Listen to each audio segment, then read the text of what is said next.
کشمیر کا مسئلہ اقوام متحدہ حل کروا سکتی ہے کہ یا آپ لوگ؟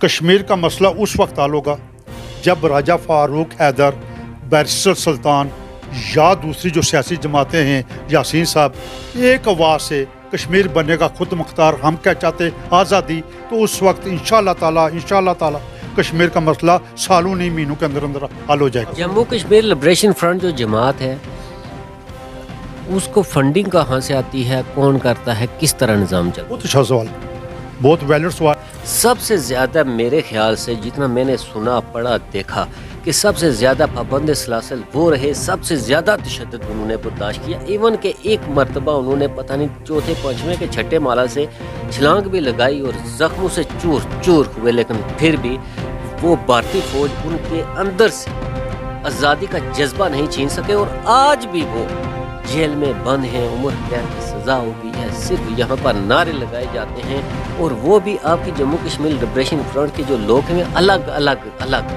تو یہ الگ الگ آزادی لینا چاہتے ہیں۔ جموں کشمیر فرنٹ میں جو دڑا بندیاں ہیں، آپ کا اشارہ اس طرف ہے، تو کچھ مفاد پرست لوگ ایسے ہیں جو اپنی ذاتی نشوونما کے لیے، ذاتی پروجیکشن کے لیے، ذاتی شومنٹ کے لیے وہ اپنے گروپ بناتے ہیں، دڑے بناتے ہیں، اپنے آپ کو شو کرتے ہیں۔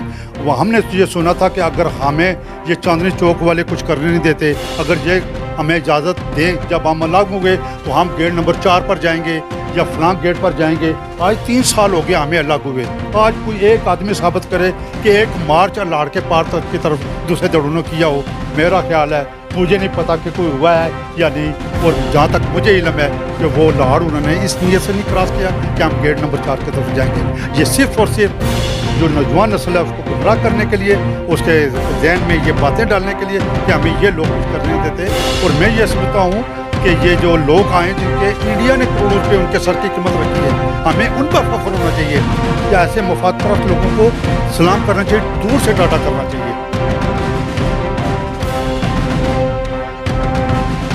آباد ہیں دیار غیر میں اور اتنا ہی لمبا عرصہ ہو گیا ہے، اور کیوں؟ تقریباً 40 سال سے اوپر عرصہ ہو گیا ہے، 45 سال ہو گئے تقریباً۔ اچھا، ابن بطوطہ بطور سیاح اس نے ملکوں کا سفر کیا، تو آپ نے اصول رزق کی خاطر کیا یا کسی اور مقصد کے لیے؟ میرے پاس فرنچ پاسپورٹ ہے، بغیر ویزے کے میں آ جا سکتا ہوں، تو میں کیوں نہ اپنے دوستوں کو، اپنے فرینڈس کو وہ جگہ دکھاؤں جو ان کی آنکھوں سے اوجھل ہیں۔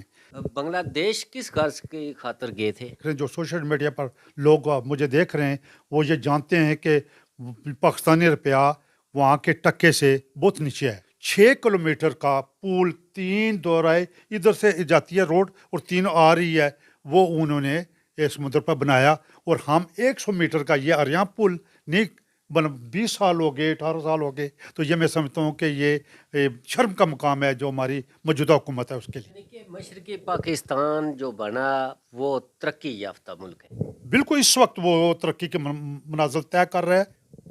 ڈاکٹر یعقوب صاحب آپ سے چھوٹے ہیں یا بڑے؟ وہ میرے چھوٹا بھائی ہے۔ آپ نے جموں کشمیر لبریشن فرنٹ کو کیوں چوز کیا، اس کا کیا مقصد؟ کہ اللہ تعالیٰ نے مجھے ایک ایسی جماعت کا راستہ دکھایا جو آزادی کا راستہ تھا۔ ہمارا لیڈر یاسین ملک ہے، وہ آج ہی پابند سلاسل ہے، اس کی بچی باپ کے بغیر زندگی بسر کر رہی ہے، بیوی جوان اپنے خامد کے بغیر۔ لوگ ان کے اہلیہ کو کہتے ہیں کہ ان کی وجہ سے کشمیر کاز کو نقصان پہنچا، تو کیا کہیں گے؟ دیکھیں نا، لوگوں کے منہ تو آپ بند نہیں کر سکتے کہ ان کی وجہ سے وہی کشمیر لبریشن فرنٹ وہی یاسین ملک ہے جس نے تمام جماعتوں کو مقبوضہ کشمیر میں ایک سٹیج پر جمع کیا، جس میں میر واز عمر فاروق صاحب ہیں، علی گیلانی صاحب ہیں، اور تمام جماعتوں کو ایک سٹیج پر اس لیے جمع کیا کہ ہم بھارت سے آزادی لیں گے تو پھر انشاءاللہ تعالیٰ ہم اپنا ایک آزاد اور خود مختار ووٹنگ کرائیں گے، جیسا بھی عوام کا فیصلہ ہوگا، لوگوں کا فیصلہ ہوگا، اور ہمیں قبول کرنا پڑے گا۔ فیصلہ کیا ہے کہ اگر کوئی آدمی انڈیا کو ووٹ دیتا ہے، اپنے کیا ہم الہ کرنا چاہتے ہیں، کوئی آدمی پاکستان کو ووٹ دیتا ہے تو اس کے اپنا ووٹ کا حق ہے، لیکن مشتاق پاشا جیسے ہزاروں لاکھوں لوگ ہیں جو مجھے دیکھ رہے ہیں اور سن رہے ہیں، اور اس بات کا وہ کمنٹ میں اقرار بھی کریں گے کہ وہ خود مختار چاہتے ہیں، کیونکہ آزادی ایک بہت بڑی نعمت ہے۔ آزاد قوموں کے سر ہمیشہ آزادی کے فخر سے بلند رہتے ہیں۔